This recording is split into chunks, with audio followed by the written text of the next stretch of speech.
What's up, dudes and dudettes? It's Easy Gamer here. Today, I'm in the middle of nowhere to showcase a redstone clock designed by Mcrevs here. Hi, Mcrevs. He doesn't like it. We locked him in a cage. Anyway, this redstone clock here, this is the redstone clock that my brother designed, Mcrevs. It's very simple. You literally just put two observers facing each other. Make sure the arrows are facing away from each other. It's a bit weird, like they're facing each other but the arrows are facing away, whatever. It makes a redstone tick speed of like a comparator clock's speed, which can be very useful for many things. But in this case, it's quite useful.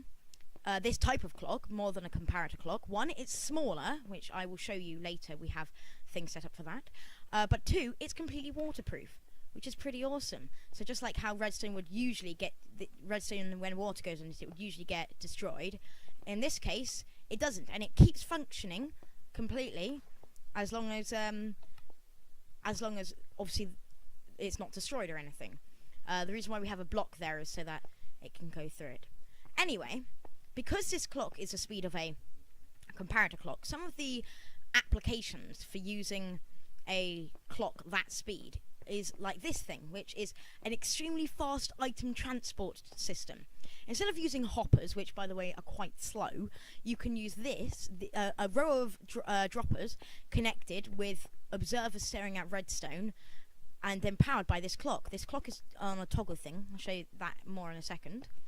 But if we flick this lever, you'll see that out pops some red wool, goes in, and then really quickly pops back out again.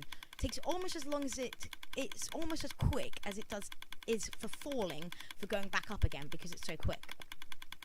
I actually have a setup over here showing you a race between a line of hoppers and a line of droppers. These are the droppers. Inside the dropper is a dropper, duh. Inside the hopper is a hopper. And we have two chests at the end here, which, by the way, in the new 1.13 update, if you hold shift, you can place single chests next to each other. Fun fact. Anyway, we're gonna see which one gets in first, and I think we all know it's gonna be the dropper. This redstone line, it just comes up here and activates them both at the same time. Yeah. So I am going to flick this lever and very quickly, look in this. There, that's already in. And now that's in. Did you see that? It was very quick. I'm going to reload the system by taking out the hopper and dropper. And I'm going to put the hopper back in here and the dropper back in here. And I'm going to do it again, but this time we'll look at the lights. So the one on the left is the droppers and the one on the right is the hoppers. Boom. Boom.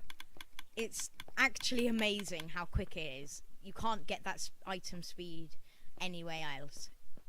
Anyway, next up we have ways of toggling our new clock that we have figured out. So it's the easiest way that we've been using is you can literally just stop it from going by pulling a lever and moving one of the observers out the way so they're no longer looking at each other.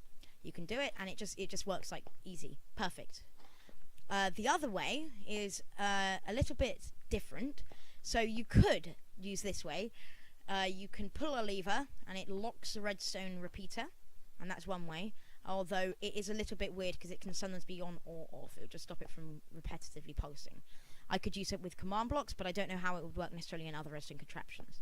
The other way is the pretty much simplest way. Just flick a lever and then it just stays on. Easy peasy. Anyway, this method, since it's so useful, since it's one we've been using, we've got a very interesting display here. We've got a observer. I think I can't really see it, but it is there. I think it might be. I'm not that one there. It might be that one. I'm not sure. No, it's this one here. It's this one there. And what it's going to do is it's going to go all the way over here. It's a flying machine. Activate that. You'll see. You'll see. We'll turn it on. So you can just see that as it doesn't matter how it's delivered, but as long as the observers end up looking at each other, then it will make the redstone go off. Now it can also be turned off, just like that. It will go right back again, and the clock turns off. So it doesn't really matter how it's done. It just will always work. just always works. You just have to link them up. Anyway, compared to other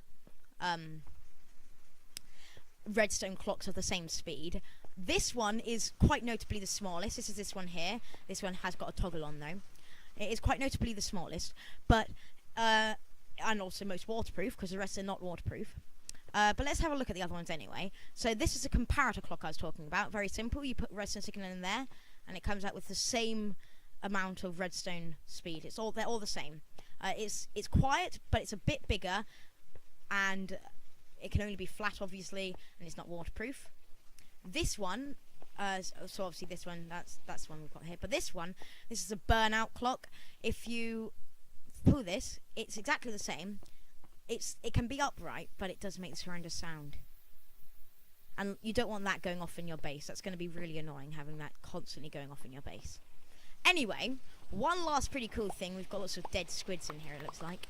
But one last very cool thing about that you can do with these things is you can make completely waterproof contraptions. Oh my gosh, there's so many squids! So many ink sacs. You can make completely waterproof contraptions. And that allows you to make really cool doors, like this one here. So you see, if I go... Oh, okay, never mind about the squidding. Just drop that all up there, doesn't matter.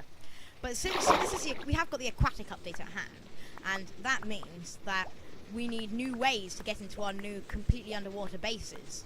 And this is very noisy, admittedly, but a pretty cool way of doing it, because it's completely waterproof, and it just works. It's really cool. So I'll show you in just a second.